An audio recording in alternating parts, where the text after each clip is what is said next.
Hey everyone, welcome back. So our last guest is an award-winning queer, Black, and Indigenous person of color with what she calls a dash of sofrito. She's a multidisciplinary artist and educator who is working at the intersection of the arts and social justice. She believes arts is an invaluable vehicle for healing and building community. And well, she's here to share some more details about her time during quarantine. Please welcome Ray Divine. Hi. Hi, thank you so much for having me. Oh, just the introduction itself wants me, to inquire further about what that means, right? In choice of topic, because we are going through this uproar of transformation that is like we all have no choice but to pivot. And based on your consciousness, I wonder what that has done for your creative process. Yeah, so identifying as like queer, Black, Indigenous, person of color, like the very popular acronym is like BIPOC, right? Right. So I am African American, Puerto Rican, Boricua, and Afro-Cuban. So I call it the trifecta. It's a very powerful combination. And I think just even since the pandemic, it's just made me kind of dig deeper into those different identities and how the various ways that they overlap and intersect. Because I think Black folks, even like diasporically, like we've been going through the pandemic of systemic racism and white supremacy always. Right. So like, and having COVID disproportionately affect our communities in such a way, which is a result of those systems in place, is really messes with you, you know?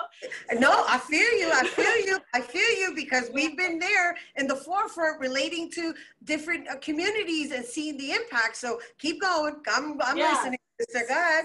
So I think I've always thought about those intersecting identities, and I've always, especially in my poetry, I've always written about them.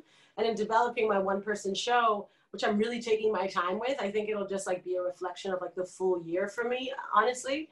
It made me reach deeper into like what are the parts of my identity I want to center, right? I'm not the type of like Boricua that will ever say I'm Spanish because I don't claim the colonizer.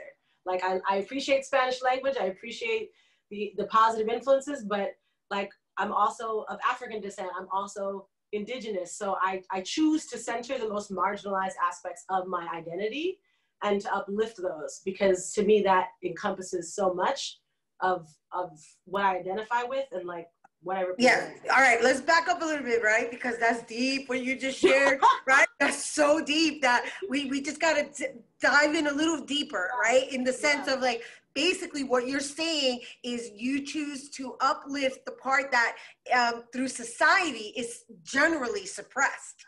Yeah. And or because of oppression. Absolutely. 100%.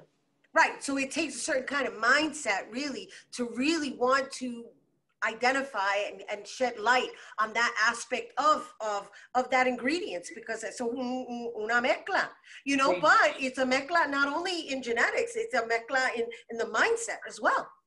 Totally. It's definitely a politic, like an active, like, it's definitely a political choice as well. Like saying, I'm choosing to center my Blackness. I'm choosing to center my indigeneity, while honoring ancestors from wherever they hail, but also to recognize like, these are the parts of my identity I'm holding closer and uplifting. So in one aspect I want to say, based on what we're going through, it's serving a lot of artists in a positive manner. I know that that's kind of like an oxymoron during these particular times. However, just listening to you, there's this sense of confidence that you're conveying in understanding yourself deeper. Yeah, I think it was a hard one, but I definitely have that now. I didn't always, but yes, I appreciate that. But you're sharing it, and you may be shedding light on somebody who may be feeling a certain way just in this conversation. And the fact that you, of course, use artistry as your outlet, singing, poetry, and music, and the fact that you presented it at Dixon Place, right? Just not too long ago, August 5th. and throughout everything that we've had to endure and continue to endure, and the politics that we're also dealing with, the systemic racism, which you mentioned, and just our communities being disproportionately affected as people of color based on what, insurance and things that the system has designed to basically make us feel less of ourselves. Mm-hmm. And so to choose to focus on that aspect of your DNA, what has that done for you and your artistry? I think it's forced me to be more radically honest with myself and my pain, or and any anti-Blackness I've also experienced, like within Latinx communities, and to kind of face that head on and examine that. And then to dare myself to just be really honest about what I've seen, what has hurt me, what I want to change, and by doing that through my writing or through my singing and my original work, I feel like, I don't know, it's like a promise I made myself, like, okay, if you're gonna put out your own work, like, it better be honest, it better be raw, and not just like of the mainstream, which is a lot of what I was kind of trained in, more right. like Western classical Eurocentric practices in music and theater and stuff. Right, which we did mention you're an opera singer, right? We Yeah. did mention that you're an opera singer. That's generous. I definitely studied it. Well, you know, it's classic. Right. Yeah, but the idea is that you're classically trained, and so Yes, you're able to fuse that into whatever it is you're presenting in your messaging. Yeah. You know, yeah. And that's also a means of establishing a discipline, right? Mm-hmm. Because again, not everybody can train in that genre. Yeah, it's intense. it's a trip.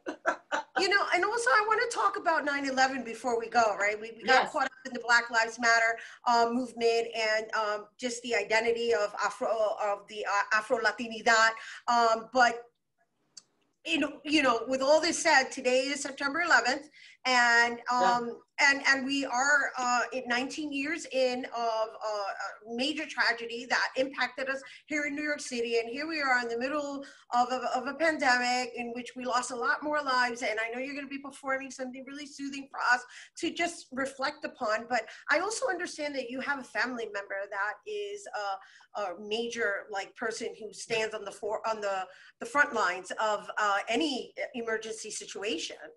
Yeah, so my uncle is Dr. Dario Gonzalez, who is the deputy, no, there's so many titles I always get confused. He's the associate medical director of the FDNY, and then he's also the medical director of the New York City Office of Emergency Management, and he specializes in emergency medicine, terrorist attacks, collapsed buildings. Like you know, he's from the South Bronx originally. It's my mom's middle brother, and he was on the front lines of 9/11. He used to have an office like in the Twin Towers, and they sent a helicopter to get him in Albany that morning to bring him back so that way he could do rescue work and be there. So he was there pretty much every day, and his whole career has really been focused in search and rescue, emergency medicine, in these really extreme circumstances. And it's a weird thing to have a family member so close to you that's also so close to everything you see in the news. It makes it, it's definitely heightened. Like there's definitely a lot of fear and concern there, but also an immense gratitude for the work that he has chosen to do for so many years, you know? That's so lovely. I'm so happy you were able to share that story with us. Yeah. We are shedding light on those who have transitioned. We also have to recognize those who put themselves in that, you know, that line of danger for the sake of being our today's hero, right? So that's you giving a big shout out to your Theo. I want to make sure I say his name, Dr. Dario Gonzalez. Thank you for your service. Thanks, Papo. All right, so we're gonna take a quick break, right? And then you're gonna sing not only to your tío, you're gonna sing to everyone who has survived the 9/11, everybody who's been traumatized by 9/11, and of course for those who have transitioned due to 9/11.